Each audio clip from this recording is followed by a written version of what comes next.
Rep su tengah ni svakom makan video clip thay bọn nhom ngày nấy người ta kia ngày nay nhom nay nom người ta kia skill become thi môi để ai ở người ta kia vô đầy thlý cái đôi chia tụm hôm đây tây cả la chia mét bị chụm lệch môi từ chụm lệch môi nóประมาณmét hayสรุปมาtây đây bỏ dương ประมาณ mét cà rê ประมาณ hecta คำที่นั่นคือเวียนเมียนชัวทามิสแมปคำที่นี้คือเงยสโรเหมือนแต่เนี่ยตักนี้เงยสโรอาจเอาเนี่ยตักนี้วอได้บางเนี่ยตักนี้บานถึงจิตถึงไงโอเคเนี่ยตักนี้อาจเตียนโยคำวิธีนี้ตามเราเยอะ App Store หรือกับ Play Store โดยเอ็ดกึศไทยคือเงยสโรเหมือนแต่เนี่ยตักนี้กรอนแต่เตียนโยหมอปลาเนี่ยตักนี้อาจจุ่มในเปลวเลียอย่างช้าในขนมการเฟื่องการเงียบบอลเนี่ยตักนี้โอเคกอมออยคาดเปลยูเนี่ยตักนี้ไงในยมบ่งหายเนี่ยตักนี้ปีจุ่มน้อยปีเซจุ่มนูนปรำมวยจุ่มน้อยได้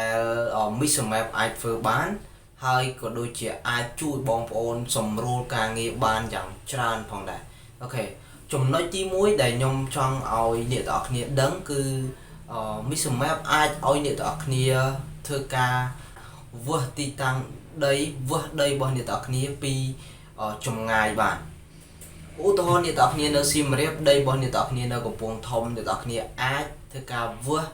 pi sim rep ta có buông thông bán đòi con tại địa tạc ní miền lệ pin xong tó miền lệ point bạn đây thằng lệ sủng qua tí tăng nam môi nứng địa tạc ní vô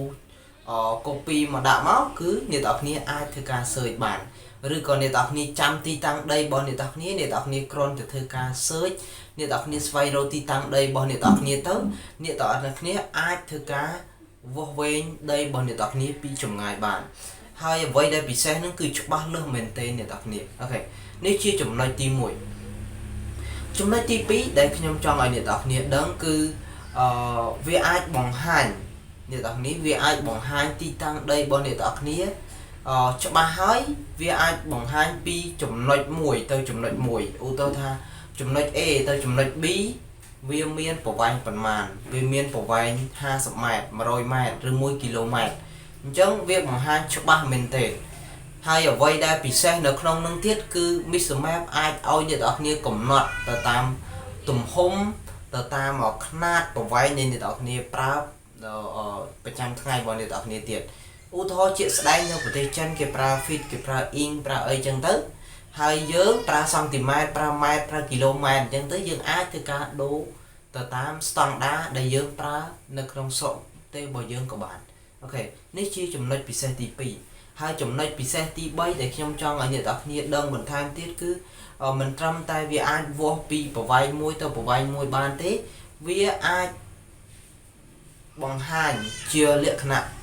ទំហំដីសរុបតែម្ដងឧទាហរណ៍ថាអ្នកទាំងនេះចុចមកជុំ4ជ្រុងអ្នកទាំងនេះចុចមកជុំ4ជ្រុងអញ្ចឹងទៅ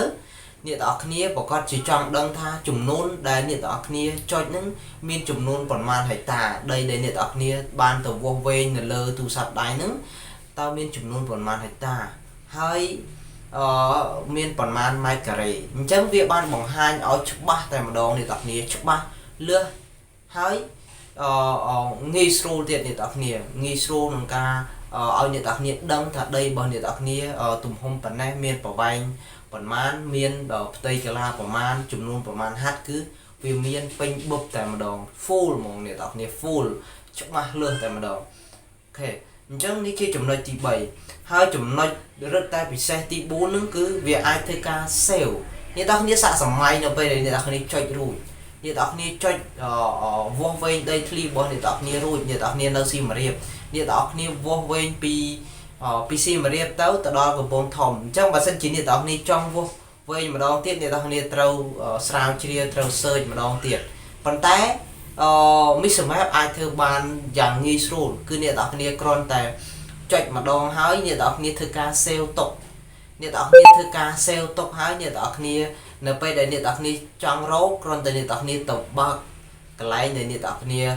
បាន save ទុកហ្នឹងអ្នកទាំងគ្នាបើកធម្មតាមកវានឹងរុញវានឹងload ទៅកាន់ទីតាំងដីដែលអ្នកទាំងគ្នាបានចុចហ្នឹងអូខេ ហើយអត់រត់ទេអ្នកទាំងនេះចុចកន្លែងណា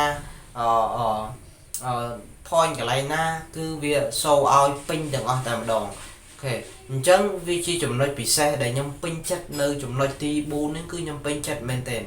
គឺធ្វើឲ្យខ្ញុំចំណេញពេលវេលាច្រើនសម្រាប់ការធ្វើការងារវងវែងដីធ្លីមួយអូខេអញ្ចឹងចំណុចទី5កុំឲ្យខាតពេលយូរអ្នកទាំងគ្នាមើលចំណុចទី5ចំណុចទី5អ្នកទាំងគ្នាអាចធ្វើការ search ទីតាំងដីរបស់អ្នកទាំងគ្នាដោយគ្រាន់តែអ្នកទាំងគ្នាគេអាចផ្ញើ point ណាអ្នកទាំងគ្នាឬក៏ coordinate ផ្ញើចូលទូរស័ព្ទរបស់អ្នកទាំងគ្នាប៉ាក់អ្នកទាំងគ្នា copy យកទៅដាក់នៅលើ app Mr. Map ហ្នឹងទៅអ្នកទាំងគ្នាអាចធ្វើការ search អ្នកទាំងគ្នាអាចចុច search ចុចស្រាវជ្រាវហ្នឹងទៅវាអាចឲ្យអ្នកទាំងគ្នារកឃើញទីតាំងដីដែលអ្នកទាំងគ្នាបានធ្វើការស្វែងរកហ្នឹងគឺវាច្បាស់ហើយលឿនចំណុចទី6នេះគឺអ្នកទាំងគ្នាអាចធ្វើការចែករំលែកឬក៏ share coordinate ឬក៏គេហៅថា point ហ្នឹងទៅកាន់បុគ្គលទី3បានដោយរយៈដោយប្រើតាមអីគេ Telegram chat Facebook chat ហើយនឹងកម្មវិធីផ្សេងទៀតដូចជា Line ដូចជាអីហ្នឹងអញ្ចឹងយើងអាចបាក់ឆ្លងឆ្លើយវែងឆ្ងាយអញ្ចឹងនៅពេលដែលអ្នកទាំងអស់គ្នាប្រើ Mission Map ហ្នឹងគឺវាមានភាពងាយស្រួលខ្លាំងមែនទែននៅលើទូរស័ព្ទដៃអូខេសង្ឃឹមថាវីដេអូរបស់ខ្ញុំមួយនេះគឺមានប្រយោជន៍ខ្លាំងមែនទែនសម្រាប់បងប្អូនដែលគាត់រកស៊ីដីអូខេអញ្ចឹងសរុបមកសម្រាប់បងប្អូនដែលគាត់និយមរកស៊ីដីធ្លីគាត់ដែលចង់គូសប្លង់ដីគាត់ដែលត្រូវការវាស់វែងដីពីចម្ងាយអ្នកទាំងអស់គ្នាអាចសាក់លបងប្រើកម្មវិធីហ្នឹងតាមខ្ញុំហើយវាមានប្រសិទ្ធភាពប៉ុណ្ណាល្អប៉ុណ្ណាអ្នកទាំងអស់គ្នាអាច comment នៅខាងក្រោមអូខេជួបគ្នានៅវីដេអូក្រោយបាយបាយ